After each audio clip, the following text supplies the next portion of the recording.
Once upon a time, in a land far, far, far away, there lived a small princess, and she lived in the castle with her mother and father, the king and the queen. Now in this land, all of the frogs that were in this land could talk just like human beings.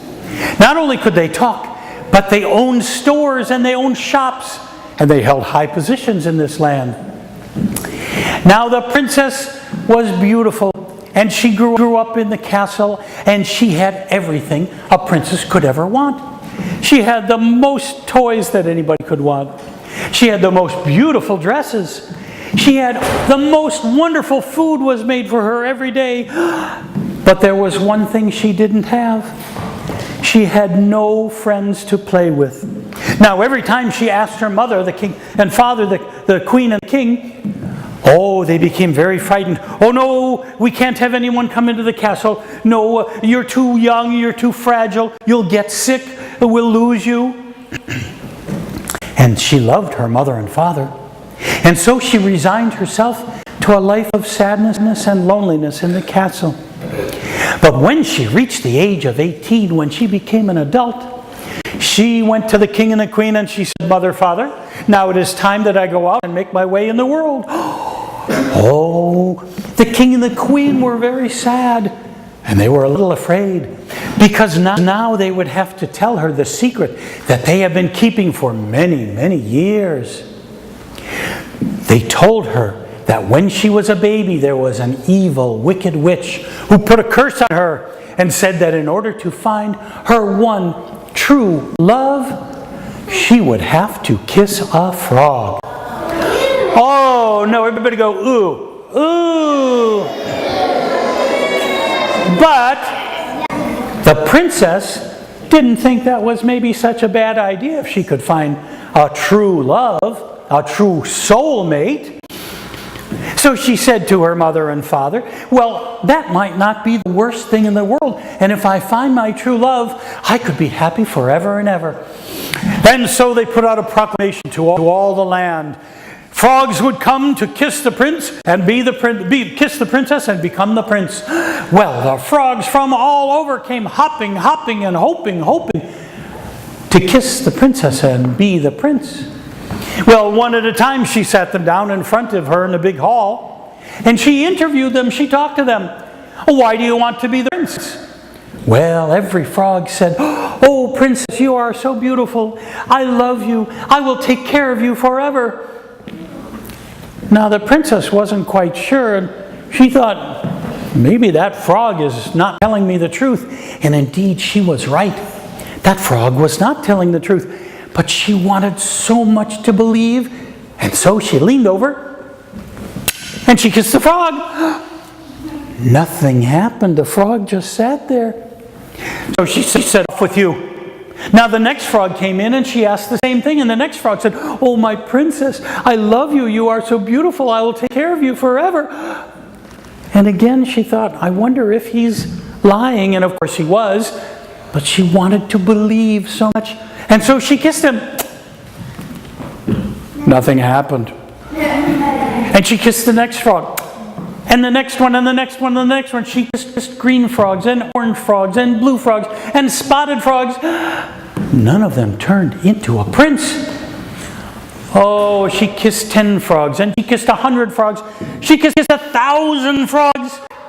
And nothing happened. And finally, after the 1,000th frog, she said, I will kiss no more frogs. I will kiss no more. I'm done kissing anyone. And all the frogs were banished from the castle. And she went back to the courtyard and walked around with a sad expression on her face all day, every day, for days and days. Now, one day, the princess was sitting by the pond. And what do you think happened?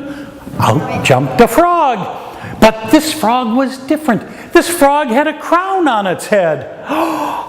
But the princess was skeptical by now. Do you know what skeptical means? She didn't believe him.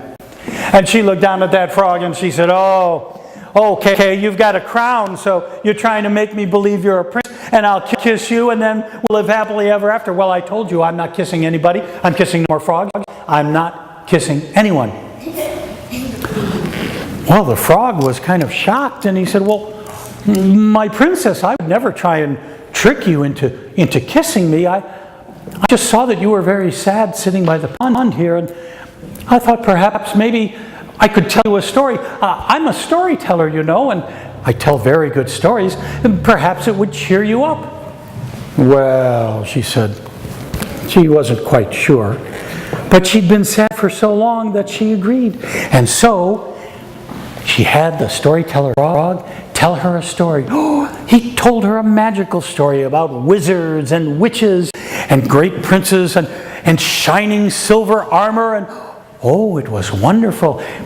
And she began to smile. And then he told her another story about kings and queens and magical lands all over. Oh, she liked that one too. And the whole afternoon he told her story after story after story. And he transported her to many, many places, just like we've done today. Well, she looked down and she said, you are a very good storyteller. I think I would like to keep you around.